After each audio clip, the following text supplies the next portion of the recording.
Current production is close to 2.5 million liters per year. These cows currently produce an average of 38 liters per cow per day. The group we are in now is the high production group, composed of adult high-yield cows. This farm currently has between 270 and 280 lactating animals. This is the milking system used here. There are two operators who perform the milking process. This path, which starts here in plastic, has a maximum length of 1,500 meters. Hello everyone, welcome to our channel. I'm here with Sebastian at Escobal Farm, where we'll show you how the barn works, the corn silage section, the walkways, the milking system, and I hope you enjoy this video. Well, this is Escobal Farm, owned by Fintersaz Company. This farm is producing and is expected to close the year with a total of approximately 2.5 million liters produced annually. The property has 80 hectares, with approximately 35,000 liters per hectare per year. It is a farm that integrates a swine production system. Currently, it applies about 500 kilograms of nitrogen per hectare per year through chemical fertilizer, in addition to approximately 250 kilograms of nitrogen per hectare per year from liquid pig manure. This farm currently has 280 animals, with 270 to 280 animals in lactation, and a herd average of 25 liters per cow per day. The group we are in at the moment is the high production group, composed of adult high-yield cows. These cows currently produce an average of 38 liters per cow per day. These cows are currently receiving a third feed based on the principle of higher dry matter intake and a balanced supply of metabolizable protein, with emphasis on mineral balance, which is fully provided through midday supplementation. With these cows, we are achieving, first, higher lactation peaks. Second, a calving to conception interval that, on average, is closing the year at 98 days. This represents a considerable reduction in embryonic losses, postpartum mastitis cases, and the incidence of endometritis detected in the first ultrasound examination. This herd is currently composed of 60 to 70% Holstein cows, while the remaining 30% is a mix of red Holstein, brown Swiss, and Jersey breeds. Today, the herd shows a milk solids composition of 3.6% fat and 3.2% protein. This group of animals is also supplemented in the afternoon, along with the group of newly calved heifers. This group is made up of 55 heifers, which also receive a third balanced feed. This group started with an average production of 24 liters and has currently reached 28 liters per cow per day. These animals are expressing their genetic potential with this new third feed, which is based on nutritional principles that include higher dry matter intake, higher quality energy, bypass fats for the high production group, the group we are observing, and better overall balances.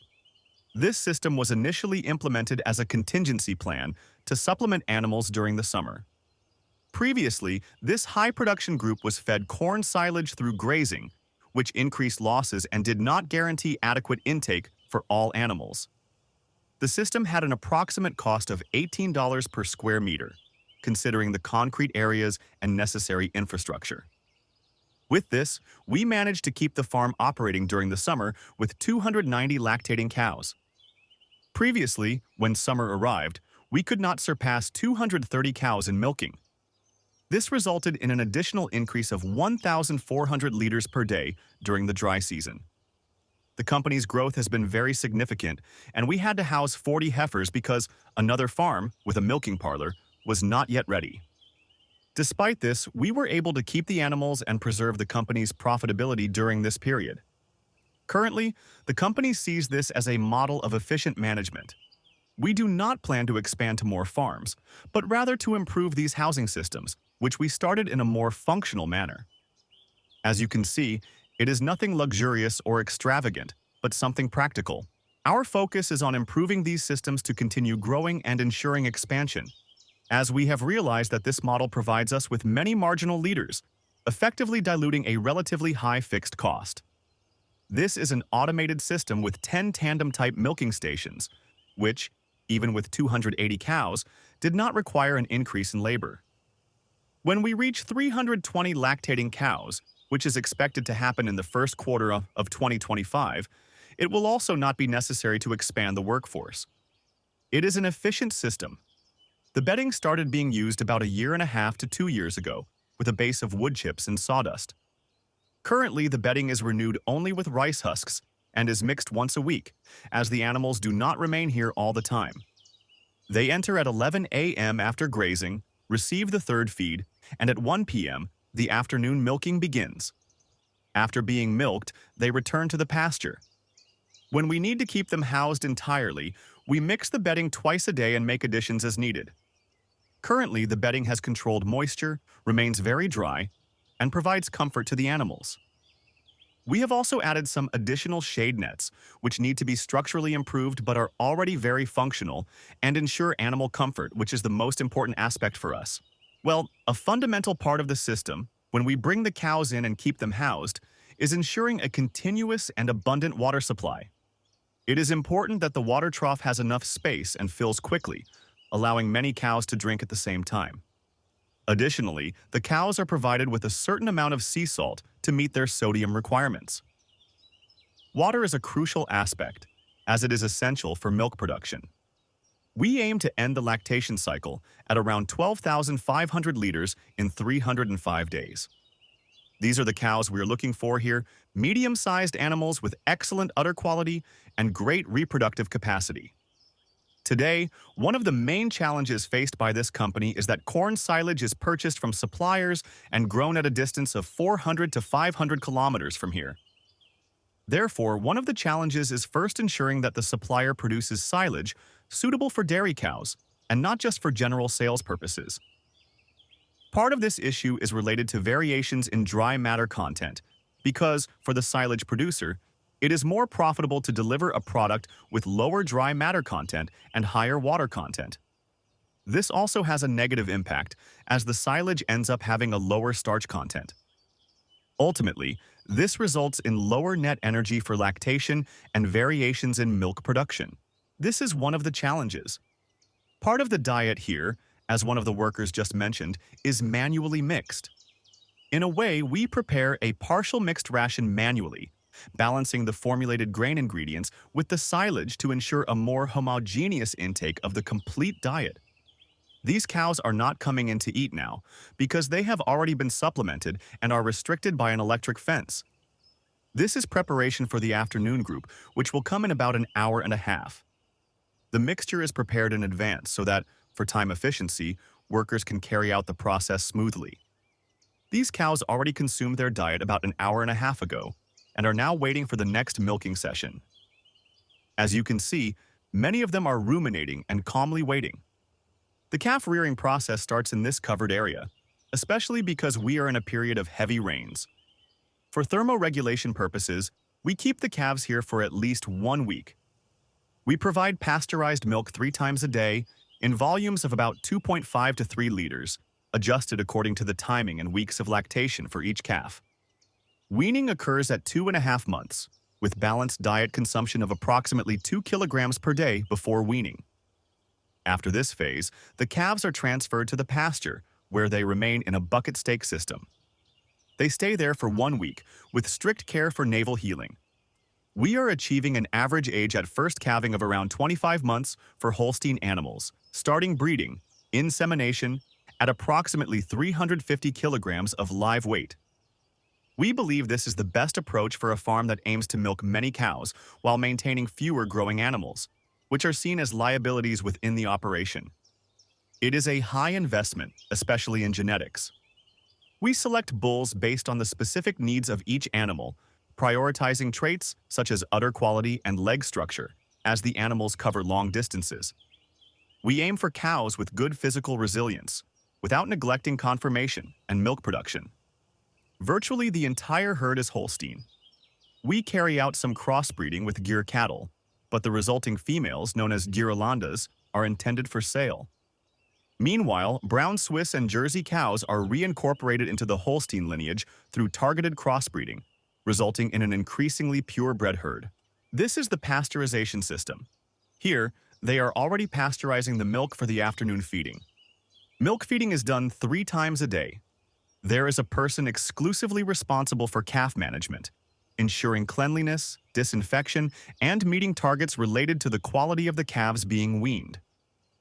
In calf management, we use the bucket stake system, where we offer balanced concentrate ad libitum, starting with approximately 3 kilograms. However, we control intake to ensure it reaches about 2 kilograms, which indicates readiness for weaning. We provide clean water ad libitum and pasteurized milk 3 times a day. The first milk feeding occurs around 4 a.m., with 2.5 liters during the first weeks. Later, we increase it to 3 liters per feeding. The second feeding takes place at 10 a.m., and the last one is around 4 p.m. Calves remain here, on average, for 2.5 months, or about 10 weeks. Weaning is done gradually. First, we reduce the amount of milk per feeding, then decrease the feeding frequency. Finally, they are left with only 1 feeding per day. After this phase, we group the calves in pairs, forming groups of no more than 14 animals. They receive 3 kilograms of concentrate per animal per day, along with kikuyu grass pasture and corn silage to quickly meet their dry matter intake requirements. Speaking about the advantages of the bucket stake system, one of them is the adaptation of the animals to a more challenging environment where they will remain for a period of time. The second advantage is that, in this system, the animals do not have direct contact with each other, which reduces the risk of cross-contamination from diarrhea or pneumonia, especially when the disinfection of the areas is carried out constantly as the animals are moved. The third advantage is the ability to individualize feeding, ensuring that each female consumes the planned amount of concentrate without competition. This prevents a newborn calf from being disadvantaged by another that is 3 months old, for example.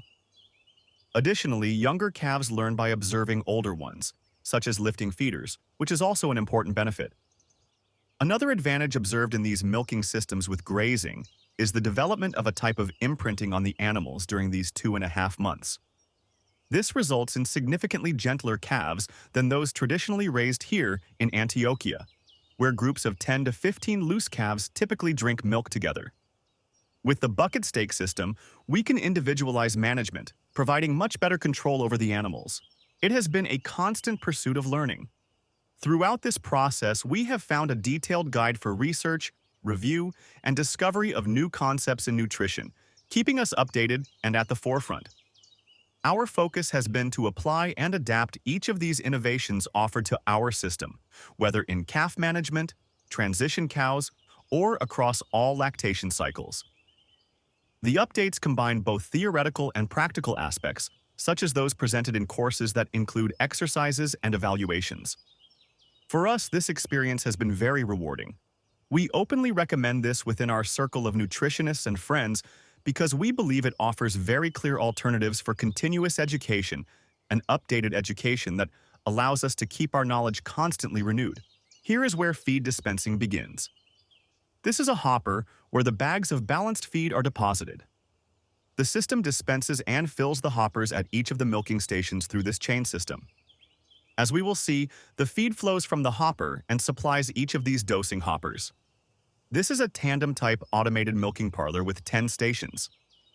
The system features automatic feeding, configured based on feeding tables according to the nutritional balance required for each animal. We take into account the production stage, the distance traveled by the animals, an aspect we previously mentioned, as important to us, and the specific challenges of each cow. Thus, feeding is individually adjusted for each animal.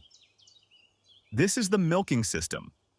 We work with 2 operators who handle the milking process and also perform other tasks in the pastures, such as spraying and fertilization.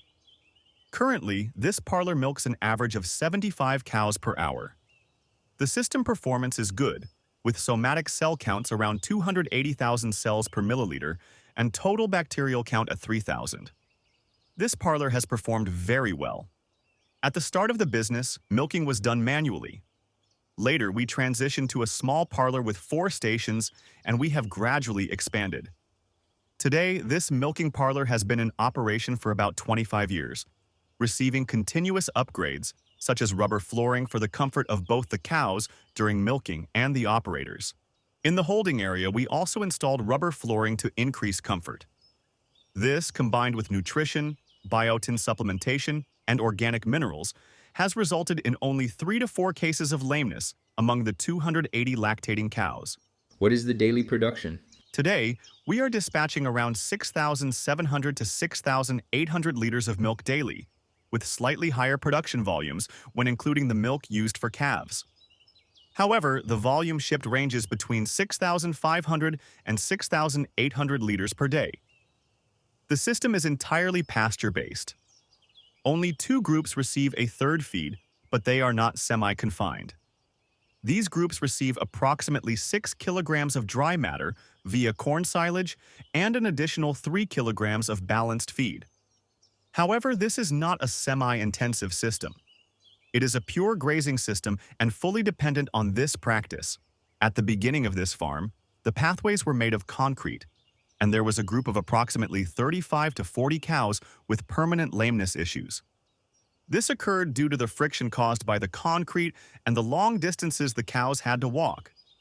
This pathway, which starts here with a plastic base, has a maximum length of 1,500 meters. This means the cattle need to walk about 6 kilometers per day, considering the 2 milking periods. Replacing the concrete pathways with plastic-covered paths significantly reduced lameness cases, improving productivity. However, the plastic pathways require a higher level of maintenance. The company has learned to manage this by training a dedicated worker specifically for maintenance tasks, such as tightening the plastic covers. This management approach has been very successful for the farm, especially given its large size. The plastic pathway essentially consists of a plastic covering, usually mounted on structures made of treated wood, although some use bamboo. The flooring is made of soil, which reduces friction on the hooves. Maintenance involves 2 main aspects: regularly tightening the plastic to prevent wear and tear, creating drainage channels along the path to avoid water accumulation and flooding during rainy periods,